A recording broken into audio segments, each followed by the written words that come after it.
नमस्कार, आप देख रहे हैं IBN 7 में हूं आकाश सोनी। मेरठ में तिहरे हत्याकांड का राज हर गुजरते पल के साथ और गहराता जा रहा है। कॉल से लेकर कॉल गर्ल तक के रैकेट को खंगालने में पुलिस लगी हुई है। जिस्म फरोशी, नफरत और दगाबाजी के इर्द गिर्द घूम रही है मेरठ की ट्रिपल मर्डर मिस्ट्री। अब ये ऐसे शख्स पर जाकर टिक गई है जिसने रिया से आखिरी बार बात की थी।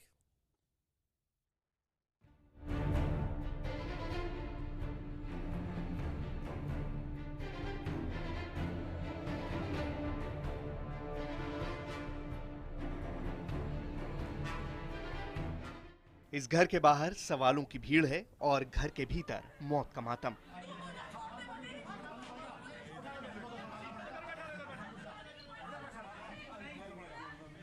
दिल्ली से महज 50 किलोमीटर दूर मेरठ के नौचंदी थाने के इस मोहल्ले का मंजर पिछले 48 घंटों से करीब ऐसा ही नजर आ रहा है।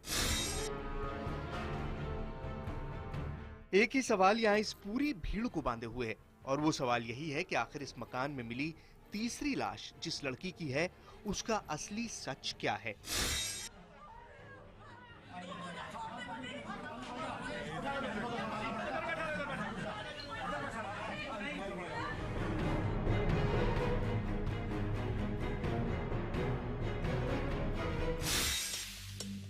लेकिन जैसे ही इस खबर को पर लगे कि इस घर से एक तीसरी और बेलिबास लाश निकली और वो भी एक लड़की की, बस तभी से हर कोई ये बात जानने को बेताब हो गया कि आखिर पूरा माजरा है क्या।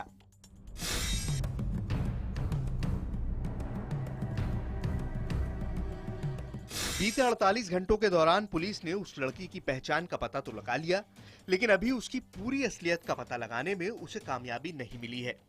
और यही वजह है कि जिस लड़की के वजूद ने पुलिस की पूरी तफ्तीश को ही सवालों के दायरे में खड़ा कर दिया है, उसे दूर करने के लिए अब पुलिस ने कुछ अलग अलग टीमों को अलग अलग थ्योरीज पर काम करने को तैनात कर दिया है। और लास्ट कॉल 4:30 बजे के आसपास किया गया और हमें लगता है कि 4:30 और 5:15 बजे के बीच में ये मर्डर हुआ है। आज जब पूरी फोरेंसिक रिपोर्ट्स आ जाएंगी एंड स्वॉट टीम कॉल डिटेल्स निकाल लेती है, दोनों को मिलाने के बाद एंड जो बाहर CCTV कैमरास लगे हुए हैं रोड्स पे, उनसे जो डिटेल्स हमें मिलता है, इसके बाद प्रॉबेबली हम एक कंक्लूजन पे आ जाएंगे। यानी पुलिस अफसर के मुताबिक अब उस लड़की का मोबाइल ही वो सच उगलेगा जिसका पुलिस के साथ साथ इस भीड़ को भी बड़ी बेसब्री से इंतजार है। सच और झूठ की खिचड़ी बनकर जो बात इस भीड़ में गुमशुदा है वो ये कि हो ना हो कत्ल के इस मामले के तार जिस्म फरोशी के रैकेट से जुड़े हैं। मुमकिन है कि इस मकान में रहने वाले और LIC में बतौर असिस्टेंट मैनेजर के ओहदे पर शराफत भरी नौकरी करने वाले चंद्रशेखर और उनकी पत्नी पूनम की हत्या करने वाले का कोई सिरा उन लोगों से जाकर जरूर मिलता होगा जिन लोगों का ताल्लुक जराइम की दुनिया से है।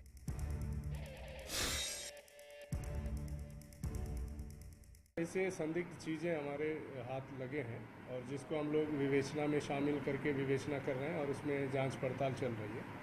और निश्चित रूप से कुछ ऐसे संदिग्ध लोग जिनका वहां आना अनावश्यक था, लेकिन वो लोग आया करते थे वहां। आखिर कहां है रिया की स्कूटी? रिया गुप्ता दंपत्ति के संपर्क में कब और कैसे आई? गुप्ता दंपत्ति के घर में आने वाले वो लोग और लड़कियां कौन थे और किस मकसद से उनके घर में आते थे? घर वाले दुविधा में हैं, इलाके के लोग सवालिया निशान लिए खड़े हैं और पुलिस तहकीकात की मजबूरियों में घिरी हुई है। यानी जवाब देने की हालत में कोई भी नहीं है। शायद सच्चाई भी यही है कि यहाँ जवाब है ही किसके पास, बस है तो अंदाजे की तलवार जिसे चलाने को यहाँ हर कोई हरदम तैयार दिखाई दे रहा है।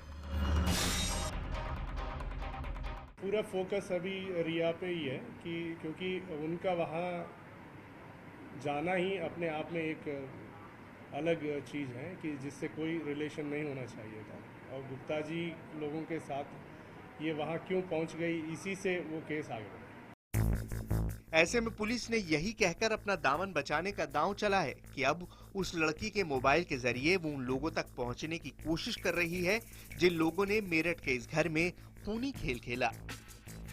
उसके कॉल डिटेल्स भी हमें प्राप्त हुआ है।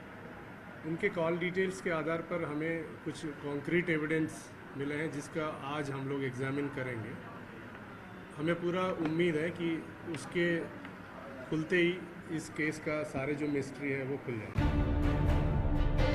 रिया की कॉल डिटेल से ये भी पता चला है कि रिया घटना वाले दिन किसी को उस घर में बुला रही थी, पर अचानक उसने उस शख्स को बुलाने का प्लान बदल दिया। उस दिन उस शख्स से रिया की 5 बार बात हुई थी। पुलिस उस शख्स से भी पूछताछ कर रही है। पुलिस की तहकीकात में जिन बातों से पर्दा उठा वो बहुत बुनियादी बातें हैं। मसलन घर में कातिल को आने में किसी तरह की जोर जबरदस्ती नहीं करनी पड़ी।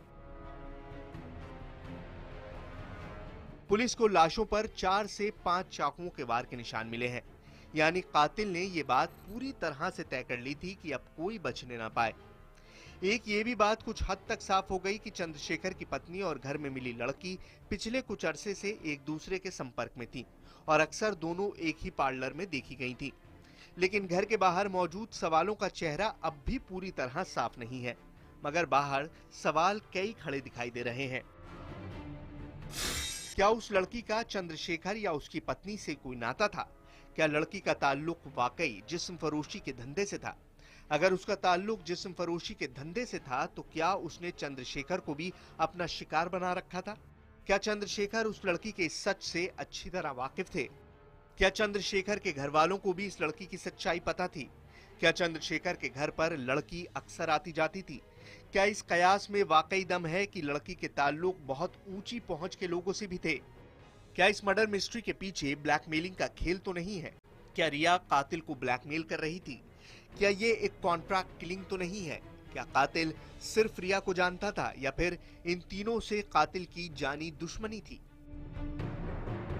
और भी कई सवाल हैं, लेकिन फिलहाल तो पुलिस को इन सवालों के जवाब देकर जमानत मिल सकती है, वरना एक बार फिर मेरठ पुलिस सवालों के मजबूत घेरे में खड़ी दिखाई दे रही है।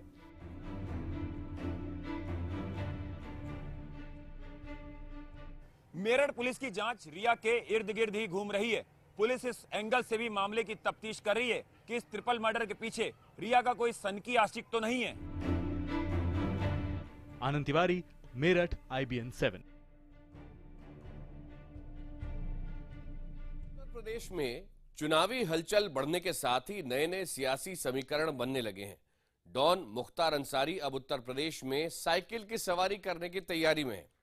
मुख्तार के बहाने जहां समाजवादी पार्टी पूर्वांचल में अल्पसंख्यकों को लुभाने की जुगत में है, वहीं विरोधियों ने पार्टी पर हमला बोल दिया है।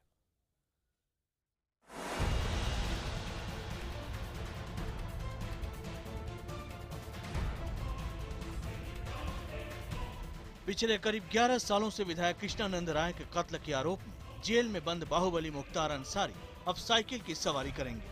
2012 के विधानसभा चुनाव से ठीक पहले जिस समाजवादी पार्टी ने बाहुबली DP यादव को पार्टी में लेने से इनकार कर दिया था, वही समाजवादी पार्टी अब यूपी के डॉन मुख्तार अंसारी के साथ चुनाव लड़ेगी। मुख्तार की कौमी एकता दल का समाजवादी पार्टी में विलय होने जा रहा है और दोनों ही पार्टियों में चुनाव को लेकर समझौता हो चुका है।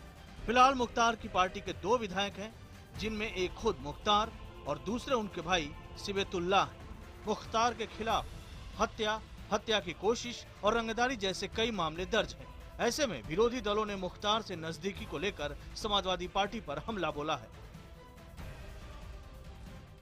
बड़े बड़े दबंग नेता उनकी पार्टी में पहले से ही हैं और उनके यहाँ ऐसे भी बहुत सारे मंत्री हैं जिनके ऊपर मर्डर का मुकदमा है, कत्ल का मुकदमा है, पत्रकारों को जान से मारने का मुकदमा है। ये सिर्फ धर्म की राजनीति करके, सांप्रदायिकता की राजनीति करके वोट की फसल खड़ी करना चाहते हैं। इसके अलावा इनकी कोई दिलचस्पी नहीं। इस सियासी गठबंधन से समाजवादी पार्टी पूर्वांचल के मुस्लिम वोटों पर निशाना साधना चाहती है और मऊ, गाजीपुर और वाराणसी में अपनी जीत सुनिश्चित करना चाहती है, क्योंकि मुख्तार की पार्टी पूर्वांचल के इन जिलों में अपनी मजबूत पकड़ रखती है। मुजफ्फरनगर दंगों में सरकार की भूमिका से नाखुश मुस्लिमों का BSP के लिए झुकाव भी इस फैसले की एक वजह बताई जा रही है। मुख्तार को भी एक महफूज ठिकाने की तलाश थी। हालांकि इससे पहले भी वो समाजवादी पार्टी और BSP में रह चुके हैं। समाजवादी पार्टी फिलहाल मुख्तार के मुद्दे पर किसी भी सवाल से बच रही है।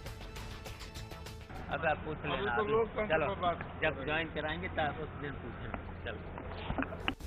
मुख्तार से पहले समाजवादी पार्टी ने बाहुबली अतीक अहमद को भी लोकसभा चुनाव में उम्मीदवार बनाया था। ऐसे में सवाल कानून व्यवस्था को लेकर उठ रहे हैं। हालांकि मुख्तार और अतीक के अलावा भी पार्टी में कई आपराधिक पृष्ठभूमि के लोग मौजूद हैं, पर चुनावी मौके पर जेल में बंद डॉन को साथ लेकर समाजवादी पार्टी ने विरोधी दलों को एक बड़ा मुद्दा तो दे ही दिया है।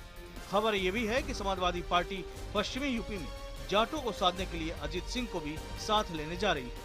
दोनों ही पार्टियों के बीच समझौता हो चुका है और बहुत जल्द इसका ऐलान भी हो सकता है। शलमणि त्रिपाठी, लखनऊ, IBN 7।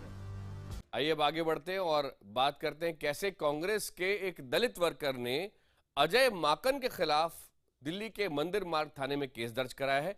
दिल्ली कांग्रेस के प्रेसिडेंट के खिलाफ आरोप लगाने वाले धर्मपाल नटखट ने माकन पर गाली गलौज और धमकी देने का आरोप लगाया है। नटखट का कहना है कि उन्होंने राहुल गांधी से उनके बेटे की मौत पर किसी कांग्रेसी नेता के ना आने की शिकायत की थी, जिसके बाद राहुल ने अजय माकन को नटखट से मिलने का निर्देश दिया। नटखट का कहना है कि माकन ने उनसे मिलने की बजाय उसको फोन करके गंदी गंदी गालियां दी।